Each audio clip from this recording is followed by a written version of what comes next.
Now, from the area's leader in live local news, this is WYLN News, the area's #1 source of live local news and information in Luzerne, Schuylkill, Carbon, and Columbia counties. WYLN News starts now. Good evening, and thank you for joining us on WYLN News. Here's a recap of our top stories from the week. A Shikshini campground has been evacuated after a flash flood this morning. This video of the elevated water around Patterson Grove Campground was posted to their Facebook page. Monday's early downpours caused the nearby creek to rise quickly and made roads nearly impassable. Emergency personnel rescued some residents of the camp cottages as the water receded. At this time, staff believe that everyone is safe, but ask that no one visit the campgrounds until emergency crews can assess the damage and make sure all residents are accounted for. Additional rain is expected this evening and can lead to more flooding in the area. We received a statement from Patterson Grove this afternoon, and they said, "We have our 157th camp meeting beginning next Sunday. This is a very old place, but also a very resilient place. We are so thankful everyone is okay. We are focused entirely on safety right now. We will turn attention to cleanup and plans for our programs as soon as we can." A new sinkhole on Horton Street in Wilkes-Barre appeared Monday morning. Many families in the neighborhood were forced to evacuate. This is not the first sinkhole on Horton Street. Just a few weeks ago, another sinkhole had appeared due to a 135-year-old stormwater backup. The incident drew police and firefighters to the scene. A crew of contractors are currently working on the repairs. There is no word yet on when they will be finished. An 18-year-old man from Salem Township is facing child pornography charges in Wayne County. Prosecutors say Konstantin Dim Homisak has been arrested and charged with 31 counts of possessing child pornography. The investigation began after the social media app Discord flagged several suspicious images, which led authorities to Homisak. State police executed a search warrant at Homisak's home, seizing electronic devices and questioning him about the images. The charges followed after an investigation by the state police's computer crime unit and the Internet Crimes Against Children Task Force. Senator Dave McCormick hosted the inaugural Pennsylvania Energy and Innovation Summit at the Carnegie Mellon University in Pittsburgh. President Donald J. Trump attended as well as members of his cabinet and others. A record-setting $90 billion in energy and innovation investments in Pennsylvania will open the door for tens of thousands of jobs. It makes the largest private investment in Commonwealth's history. McCormick hopes it will showcase Pennsylvania's position to lead the revolution of artificial intelligence and create opportunities across the state. Vice President J.D. Vance visited Don's Machine Shop in West Pittston. Supporters lined up early waiting for his arrival. The line stretched all the way down the block. He praised President Trump's big, beautiful bill and how the administration is focusing on benefits for working families and tax cuts for small businesses, while those who are against the bill criticized the cuts on social services such as SNAP and Medicaid. Tonight, all that is left of the Blue Comet Diner is a pile of rubble. The historic Hazleton landmark was demolished by construction crews to make way for the Miracle Family Center, YMCA's expansion. Its doors have been closed since 2011. Generations of Hazleton residents dined at the South Church Street restaurant since the first version opened in 1931. The bright silver building with the famous blue sign was built in 1957. The Greater Wyoming Valley YMCA now owns the property. Hazleton Area Career Center students start restoration work on the Blue Comet sign this spring, and it will be displayed in the Greater Hazleton Historical Society Museum upon completion. A Weatherly couple has been indicted by a federal grand jury on conspiracy, bank fraud, wire fraud, and money laundering charges. Between October 2022 and May of 2023, Christian Lee Cosgrove and Brian Cosgrove allegedly conspired to defraud financial institutions which possessed money from an estate and from a 93-year-old individual. A total amount is estimated at around $1 million. The indictment states they spent the money from the fraud wire transactions on personal items such as a house, boat, vehicle, vacations, and to pay off debt. The couple is facing up to 30 years in jail for the charges of bank fraud and up to 20 years for wire fraud. Coming up on WYLN News, we check in with PA State Representative Dane Watrow on Watrow's weekly update. Plus, WYLN historian Chris Fulmer leads us down the path through history with Northumberland Part 4. And stay right here on WYLN. We'll be right back. Brought to you by Lehigh Valley Health Network and Jefferson Health, investing in your well-being and building healthier communities because more expertise and convenient care mean better outcomes and a healthier you. Learn more at lvhn.org/Jefferson.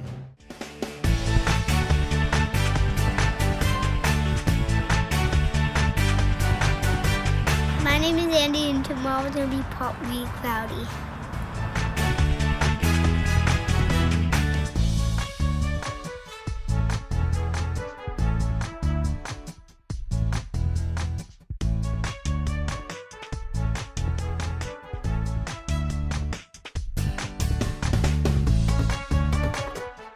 want your child to be our WYLN Weather Kid.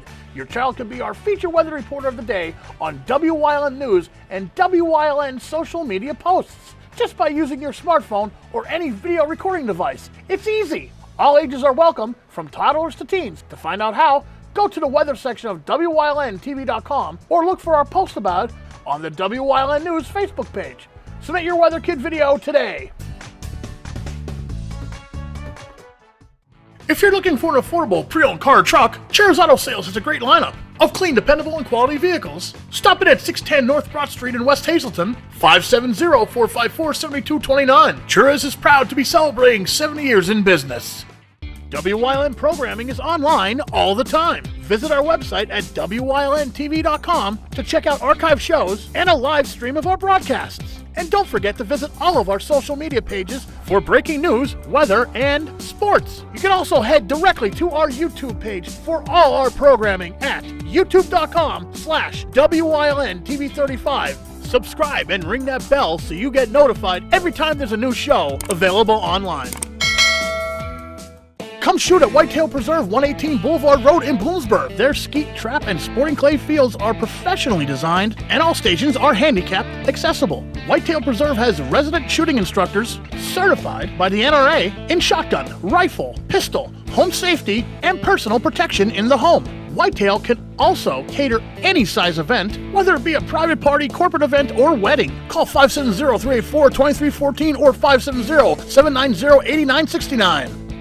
WYLN TV 35 is expanding and is on the hunt for a dynamic salesperson to join our vibrant team. If you've got the passion and the drive, we want to hear from you. Send your resume to the email displayed on your screen.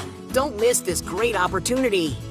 Hey, did you know WYLN posts news stories and other bonus content on social media all week long? The Weather Kids, Fresh from the Farm, Everyday Heroes, Let's Talk Sports, Feel Good Friday, daily news stories, and more. Visit WYLNTV.com, Facebook, and YouTube to check it out. WYLN, the local leader on social media. We're your local network.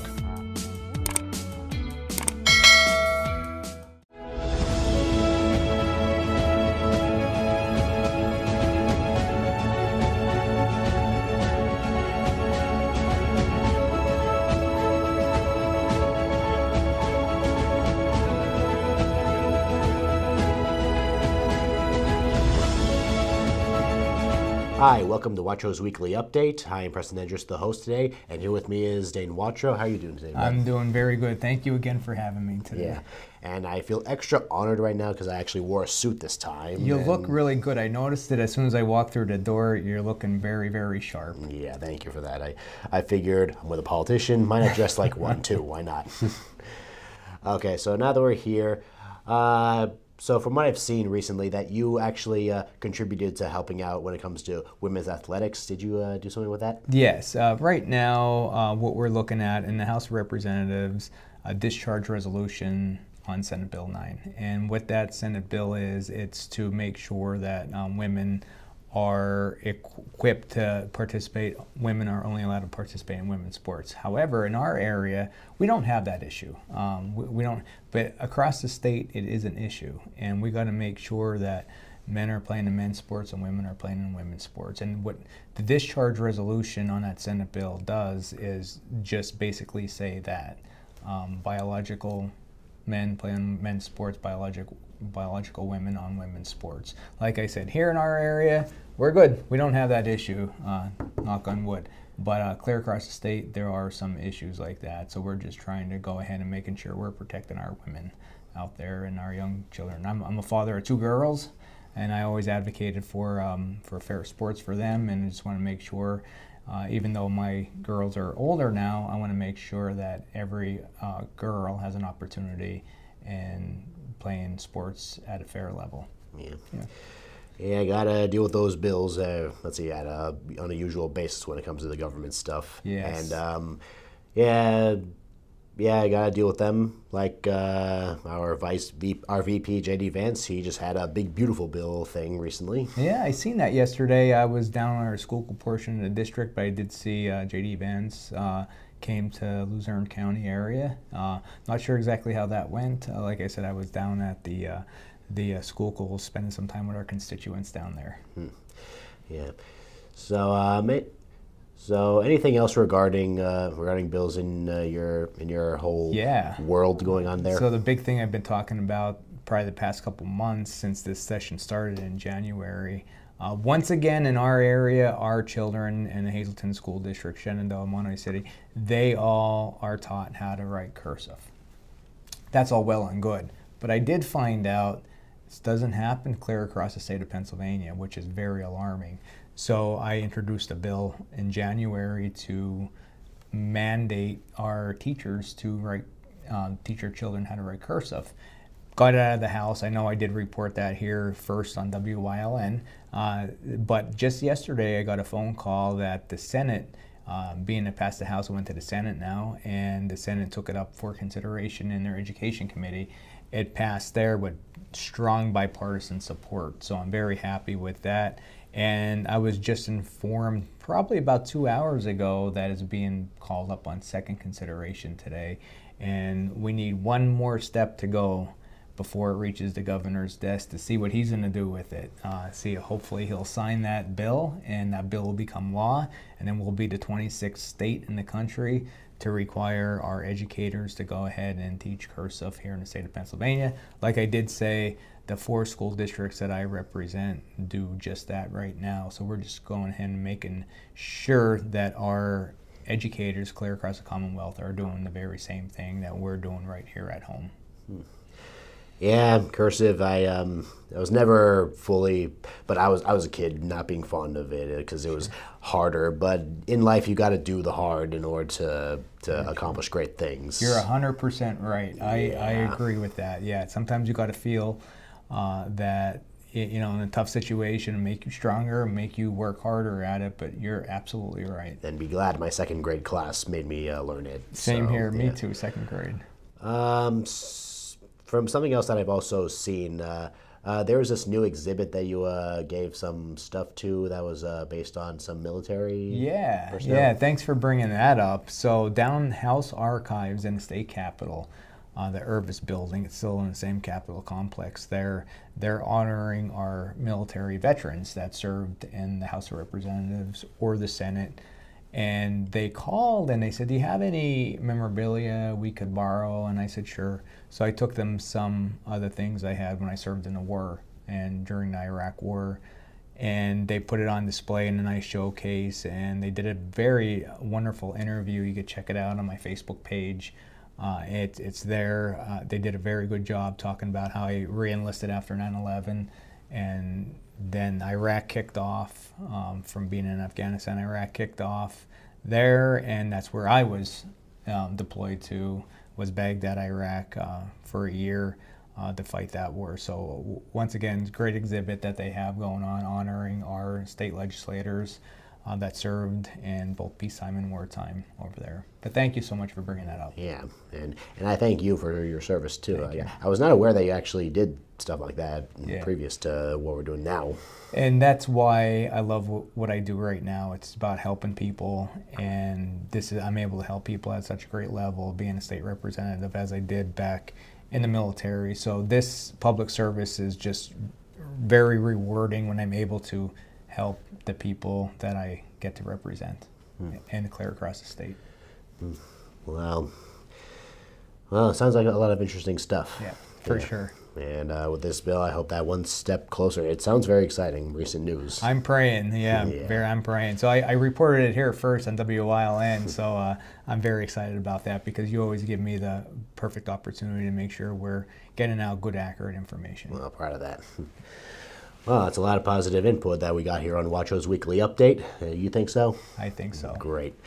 Okay, so that was it for Wacho's Weekly Update this week. We'll see you next time.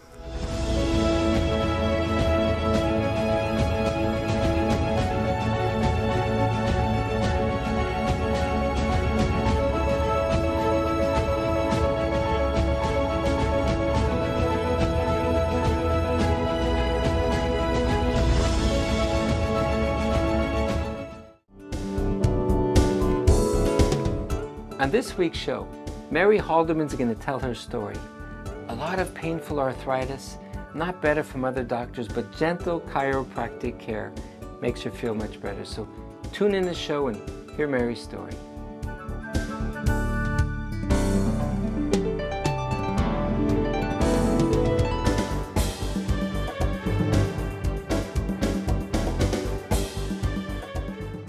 When you see news happening in your neighborhood, call WYLN News at 570-459-1869 or email us at news@WYLNTV.com or send us a message on social media through Facebook. WYLN, we're your local network.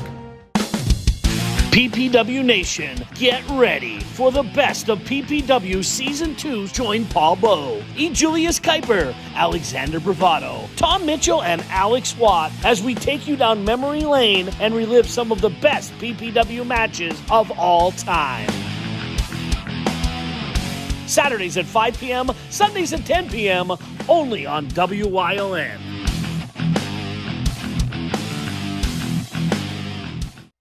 Something is out there. What it is, no one knows. However, since its first sighting, there have been numerous reports of strange lights in the night sky. Some say they are extraterrestrials, flying saucers. But to all of those seemingly unrelated uncertainties, there is one common thread. Solo Spaceman.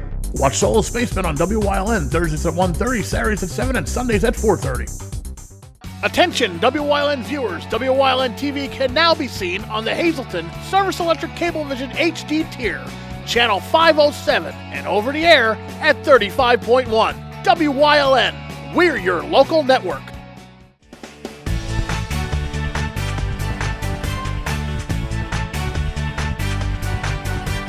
My name is Andy, and tomorrow's going to be partly cloudy.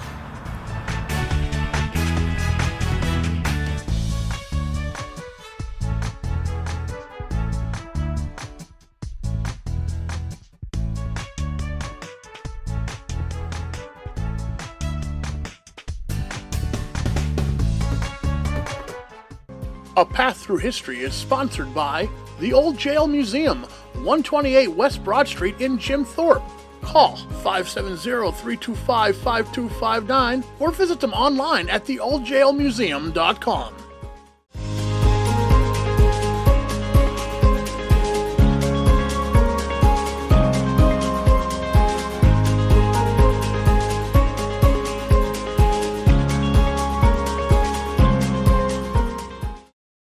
In 1925 would see the opening of the Priestley Forsyth Memorial Library in Northumberland. Originally built as a hotel in 1820, the building was purchased by Dr. Joseph Priestley, great-grandson of the famous chemist, in 1880. He would use it as his personal residence as well as his doctor's office. The building remains in use as a library today and is a crown jewel in the Northumberland Historic District downtown. Upon the outbreak of World War II, several Northumberland residents would end up making a notable mark on the conflict. One of these was Uzzel Ent, who was born in Northumberland in 1900. Originally serving as an infantryman in World War I, Ent would graduate from West Point's Army Air Service in 1924. On May 28, 1930, Ent would find himself in a tough spot when he was serving as co-pilot of a balloon that launched from Pittsburgh's Bettis Field in the National Balloon Race. The balloon was struck by lightning over Youngstown, Ohio, and quickly caught on fire. Instead of jumping to safety, Ent chose to try and land the balloon and save the pilot, who unfortunately had been killed in the strike. He did bring the balloon down safely, and would be awarded the Distinguished Service Cross for his heroism. Ent would later be stationed in Lima, Peru from 1938 to 1942, where he would observe that country's border war with Ecuador at that time. By 1943, Ent would be named Commanding Officer of the 9th Air Force's 9th Bomber Command. In this capacity, he would lead Operation Tidal Wave, the bombing of the oil fields near Ploesti, Romania that had been a major source of fuel for the Nazi war machine. Despite his crew's best efforts, the raid largely failed and would become the costliest Allied air raid of the entire war. This did not damage General Ent's career, however, as he would then be named Commanding Officer of the 2nd Air Force at Colorado Springs. In September 1944, while serving there, they would be given the name of 3 possible men to train a crew to drop atomic bombs from a B-29 Superforce purchased by General Hap Arnold. Without hesitation, General Ent told his superior, "Paul Tibbets is the man to do it." And Tibbets would be given the role of lead pilot for the atomic program soon afterwards. Not long after making the decision, Ent was seriously injured in a plane crash at Fort Worth Army Airfield that left him paralyzed from the waist down. He retired from the service due to this disability in 1946 and studied for a career in law outside the military. His injuries from the crash proved too much for him, though, and he passed away from them on March 5, 1948. Uzal Ent would be cremated after his death, and his ashes were returned home to Northumberland, where they would be scattered over Riverview Cemetery. In the meantime, however, Paul Tibbets had continued his training to drop the atomic bomb in Japan. He knew he needed a good navigator for the assignment, and he had one person in mind. Theodore Van Kirk, born in Northumberland in 1921, was well familiar with Tibbets, having flown with him before.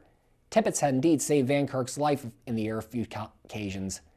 Dutch Van Kirk, as he was known, had applied to the Army Air Corps Aviation Cadet Program in October 1941 and graduated 6 months later.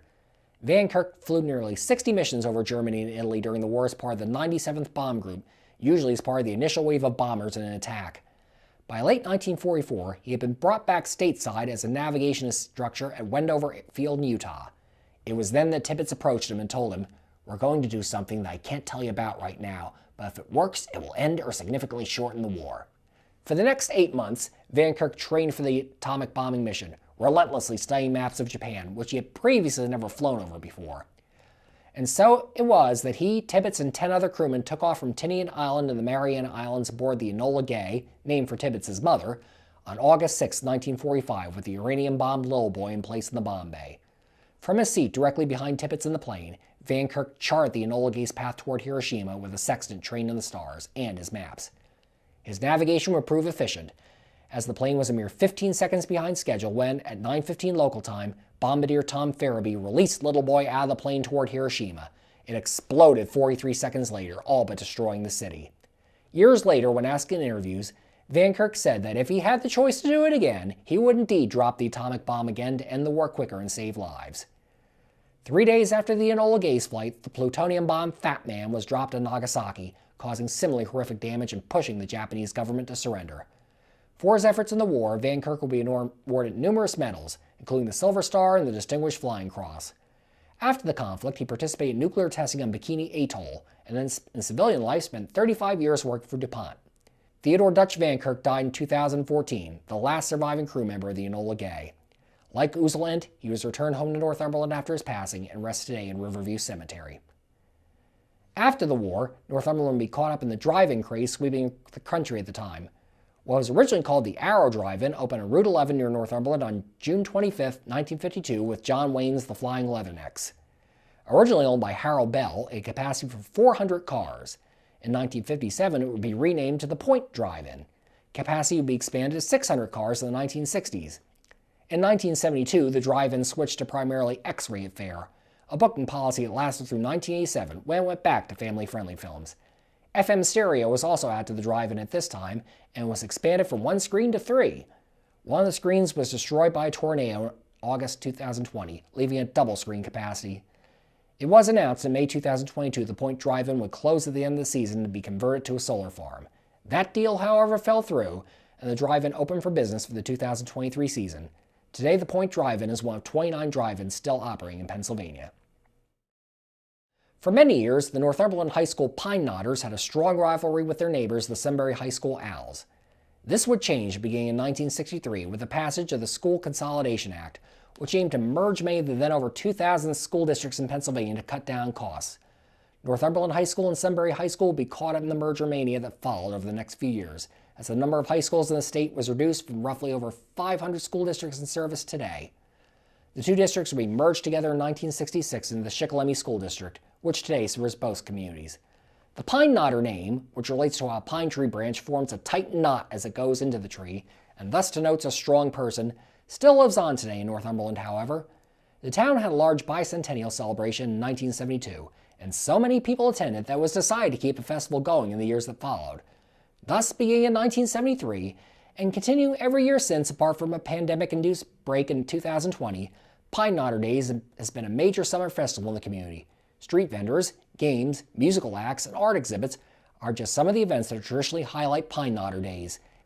It also takes pride in naming a Pine Knotter of the Year and a Junior Pine Knotter of the Year during the festivities, which in today's more fragmented times has proven to be a way to still bring the community together as one.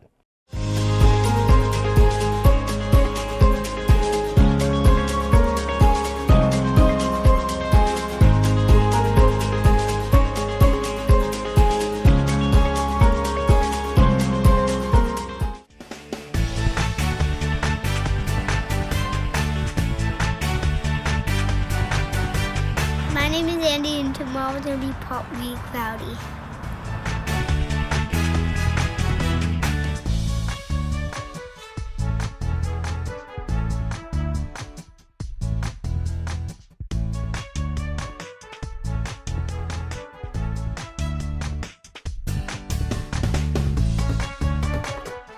SJ Kowalski is your Mitsubishi Diamond Contractor. They can install a Mitsubishi electric Mr. Slim ductless heating and cooling system. Mr. Slim systems are designed to make any living space in your home inviting. You can have a different temperature control for every room in your home. The money-saving technology can save you 25 to 50% on your heating bill. For Mitsubishi, Rinnai, and trained comfort specialists, call SJ Kowalski at 570-455-2600.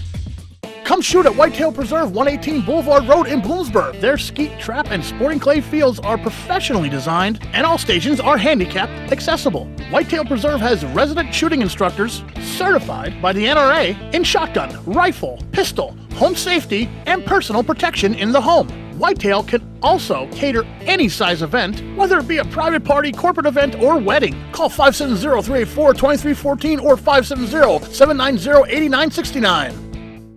Do you like craft beer? Do you want to learn the right way to sample wine? How about checking out a restaurant with a unique flavor or a crazy food challenge?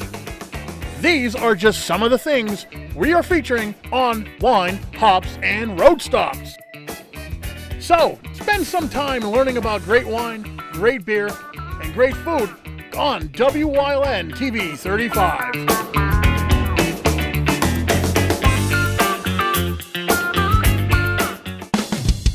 PPW Nation, get ready for the best of PPW Season 2. Join Paul Bowe, E. Julius Kuiper, Alexander Bravado, Tom Mitchell, and Alex Watt as we take you down memory lane and relive some of the best PPW matches of all time. Saturdays at 5 p.m., Sundays at 10 p.m., only on WYLN.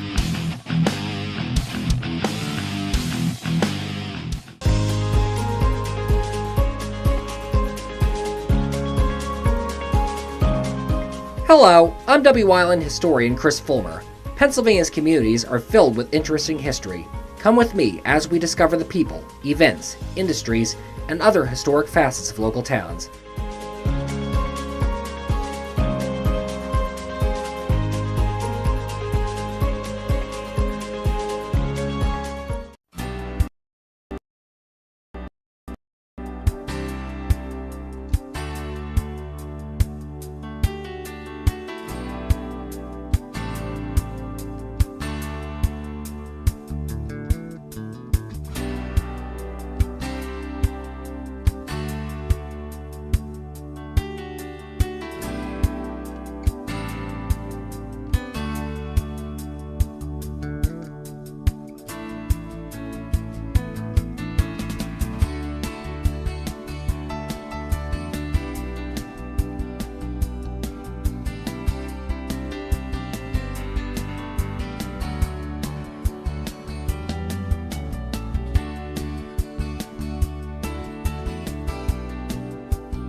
You're watching WYLN TV 35.